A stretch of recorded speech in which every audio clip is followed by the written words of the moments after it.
Il y a dans la vie des instants silencieux où tout bascule, des moments minuscules, presque insignifiants à l'œil nu, mais qui résonnent dans l'âme comme un frisson ancien.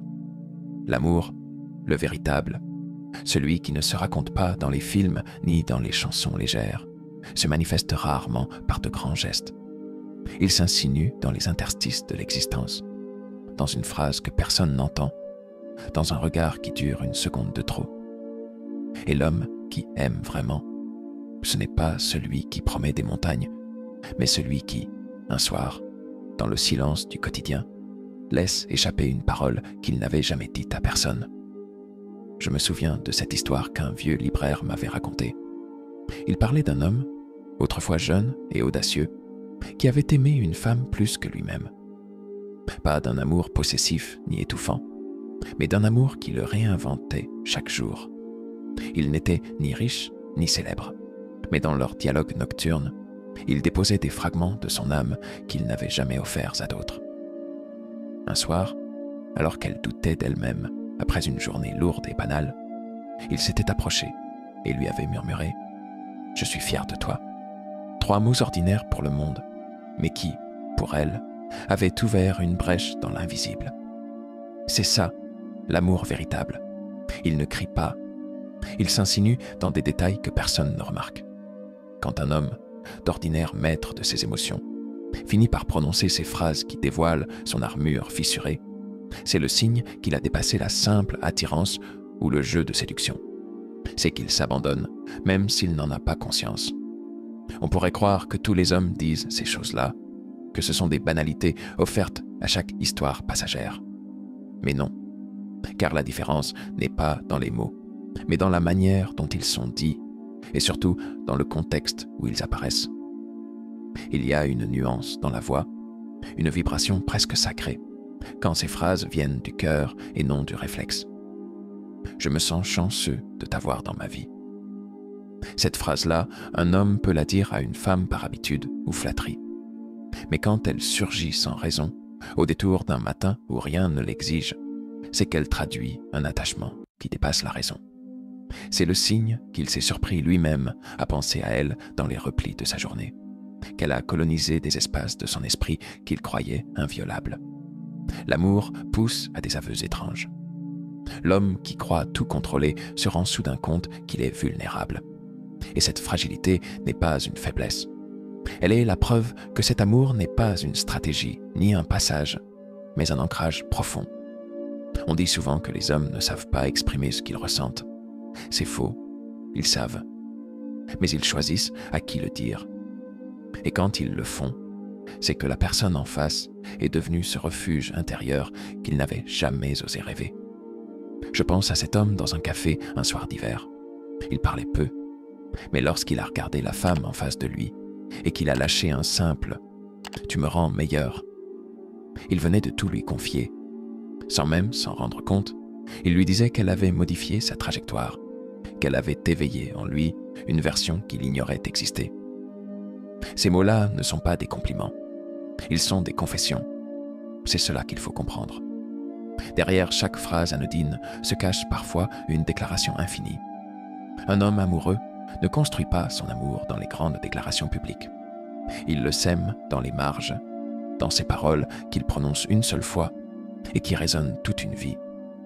Et souvent, c'est dans ces instants de distraction apparente qu'il laisse échapper ses vérités les plus brutes. Ce qui est beau, c'est que ces phrases n'appartiennent à personne d'autre qu'à celle qui les entend. Elles deviennent des trésors invisibles que l'on garde dans le secret de sa mémoire, des souvenirs auxquels on se raccroche quand la vie fait vaciller les certitudes. Parce qu'on sait qu'à cet instant précis, quelqu'un a vu en nous ce que le monde ignorait. Et puis, il y a ces phrases qui ne sont jamais prévues, qui surgissent dans des moments si ordinaires qu'on aurait pu les manquer.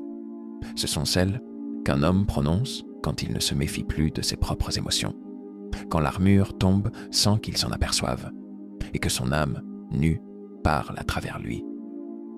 Le plus troublant, c'est que bien souvent, il ne réalisera même pas l'importance de ce qu'il vient de dire. Mais pour celles qui écoutent, ce sont des mots qu'on n'oublie pas, des mots qui s'impriment dans la mémoire comme une promesse silencieuse. Je me rappelle de cette histoire qu'une amie m'avait racontée.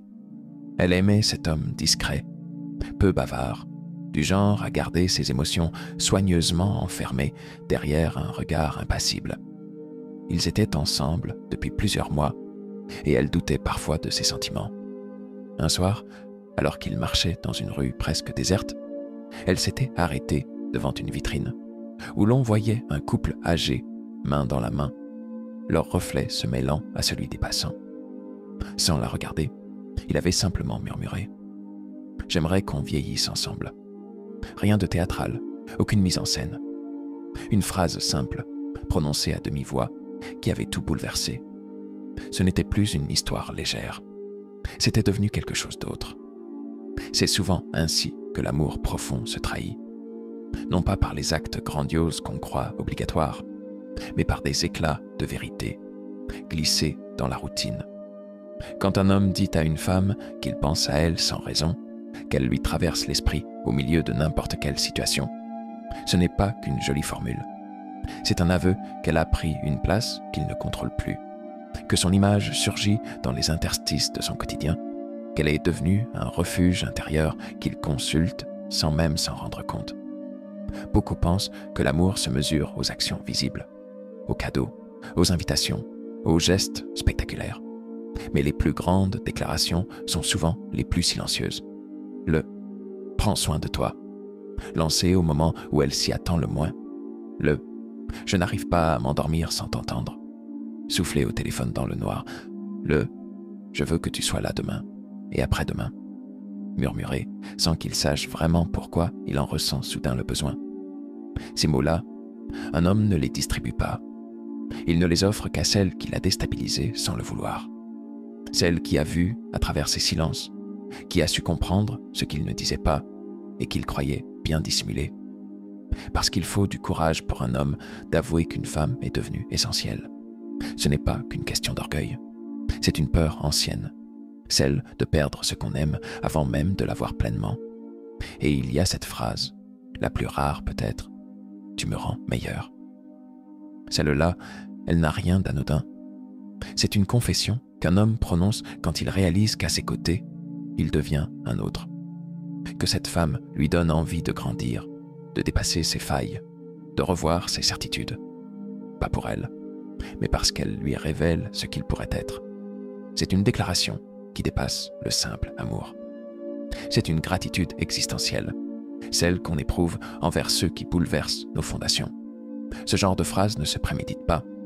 Elles surgissent parce qu'un lien invisible s'est tissé, parce qu'une confiance absolue a commencé à naître, celle qui permet de dire ce qu'on n'a jamais dit à personne. Et dans ces moments-là, il n'y a plus de jeu, plus de stratégie. L'homme ne séduit plus, il offre, il se livre sans protection. Et c'est dans ces éclats furtifs que naissent les histoires qu'on n'oublie jamais, parce qu'elles se sont construites sans spectacle, dans le murmure des émotions sincères, parce qu'elles reposent sur des mots qu'on n'a dit qu'à une seule personne dans toute une vie. Et parfois, ces phrases-là, celles qui comptent vraiment, ne ressemblent pas à des déclarations d'amour. Elles ne disent pas « je t'aime » de manière frontale. Elles ne se parent pas de grands mots ni de métaphores poétiques. Non, elles prennent la forme de confidences inattendues, de petites fissures dans le discours maîtrisé d'un homme qui, malgré lui, laisse passer quelque chose de plus grand que lui. Elles disent tout sans le dire.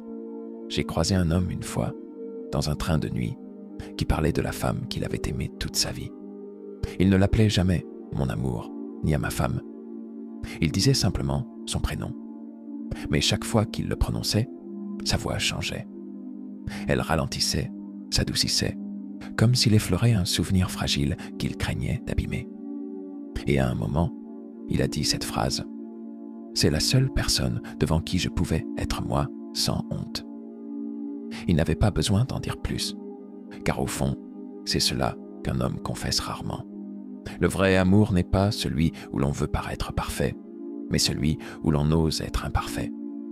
Quand un homme dit à une femme qu'elle est son refuge, qu'elle est celle vers qui il se tourne quand il ne sait plus qui il ne lui fait pas seulement une déclaration romantique.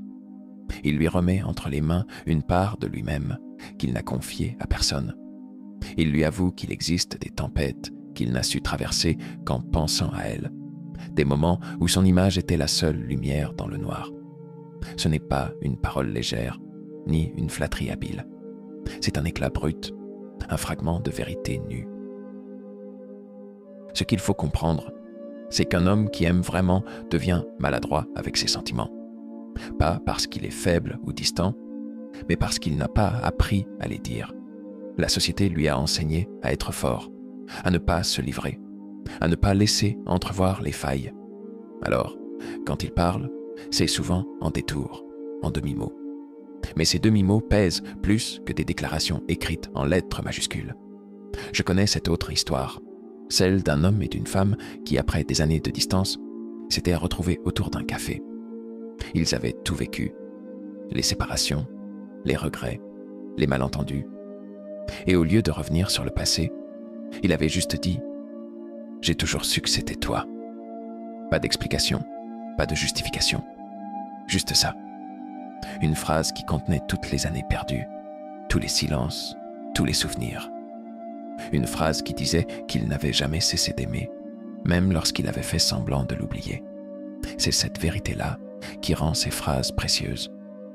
Elles sont rares parce qu'elles n'existent qu'entre deux âmes qui se reconnaissent. Deux êtres qui n'ont pas besoin de longs discours, mais seulement d'un mot, d'un regard, pour se dire l'essentiel.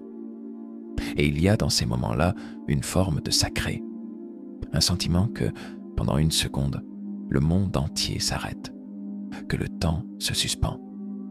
L'amour véritable est fait de ces phrases discrètes qui surviennent là où personne ne les attend. Elles ne se crient pas sur les toits. Elles s'échappent dans un murmure au milieu du chaos, dans une voiture en pleine nuit, dans une cuisine en désordre, dans une chambre à peine éclairée. Ce sont ces confidences qu'on n'écrit pas, qu'on ne poste pas, qu'on ne partage pas. Elles n'appartiennent qu'à celui qui les dit et à celle qui les reçoit. Et souvent, c'est cette phrase qu'on garde toute une vie, celle qu'on répète dans sa tête les jours de doute, celle qui rappelle qu'au moins une fois, quelqu'un a vu qu'il en était vraiment et a aimé cela. Même si tout le reste s'efface, même si les souvenirs s'effritent, ce fragment reste, suspendu quelque part, comme une lumière qu'aucune nuit ne pourra vraiment éteindre. Et il y a ces mots qu'on n'entend qu'une fois, ceux qu'un homme prononce sans peut-être se rendre compte qu'il vient de déposer entre les mains de cette femme quelque chose qu'il n'avait jamais livré avant. Ce sont les phrases qui marquent une faille dans le temps, qui fissurent les murs qu'il avait dressés autour de lui, parfois depuis l'enfance. Et dans cette faille, tout ce qu'il est, ses forces, ses peurs, ses manques et ses désirs, se dévoilent sans filtre. J'ai toujours pensé que l'amour véritable se reconnaît à la simplicité des phrases qui le trahissent. Ce ne sont jamais les « je t'aime » enflammés, ni les déclarations théâtrales. Ce sont des choses comme « je dors mieux quand tu es là » ou « tu es mon endroit sûr ». Ce sont ces confidences murmurées dans la pénombre d'une pièce, entre deux silences, au moment où le monde semble avoir oublié jusqu'à leurs existences. Il y a ce souvenir d'un homme qui, après une vie entière à fuir ses émotions, avait prononcé cette phrase à la femme qu'il aimait. « Je me reconnais dans tes yeux ». Elle n'avait rien répondu. Elle avait simplement su que c'était là le point de bascule. Le moment où il cessait d'aimer à distance, de cacher ce qu'il ressentait derrière des gestes, pour enfin déposer ce qu'il était vraiment dans cet aveu. Car voir son reflet dans l'autre, c'est comprendre que ce qu'on croyait enfoui, honteux ou trop fragile, a été perçu et accepté. Et puis, il y a cette parole rare, peut-être la plus précieuse. Tu me manques même quand tu es là. Une phrase qui ne veut pas dire que l'autre est absent, mais qu'aucune proximité physique, aucune présence ne comble ce besoin viscéral d'âme à âme. Ce genre de manque n'a rien à voir avec la distance. C'est une soif d'essence, une faim de présence intérieure, de communion profonde. C'est là qu'on comprend qu'on ne désire pas simplement l'autre, mais ce qu'il réveille en nous, ce qu'il apaise et ce qu'il révèle. Ces mots-là, un homme les garde longtemps avant de les prononcer. Il le hante dans ses insomnies, lui échappe parfois dans un moment d'abandon. Ils disent qu'ils n'aiment pas seulement ce que cette femme montre, mais ce qu'elle cache, ce qu'elle protège. Qu'il aime l'invisible, le non-dit, ce qu'elle n'a jamais osé dévoiler à personne. Et qu'en elle, il a trouvé non pas une compagne, mais une sorte d'écho à sa propre solitude. J'ai connu des hommes qui avaient tout perdu et qui n'avaient gardé que ces phrases. Des hommes qui se réveillaient encore la nuit avec ces mots qui flottaient dans l'obscurité, vestiges d'une histoire passée, restes de ce qu'ils avaient osé confier une fois. Et même si la personne n'était plus là, même si les chemins s'étaient séparés, ces fragments continuaient d'exister comme des lanternes dans la mémoire. Parce qu'au fond, ce ne sont pas les gestes qu'on retient, pas les lieux ni les circonstances. C'est cette phrase précise, cet instant suspendu, où l'autre, sans le savoir, a mis des mots sur ce qu'on n'avait jamais su exprimer soi-même.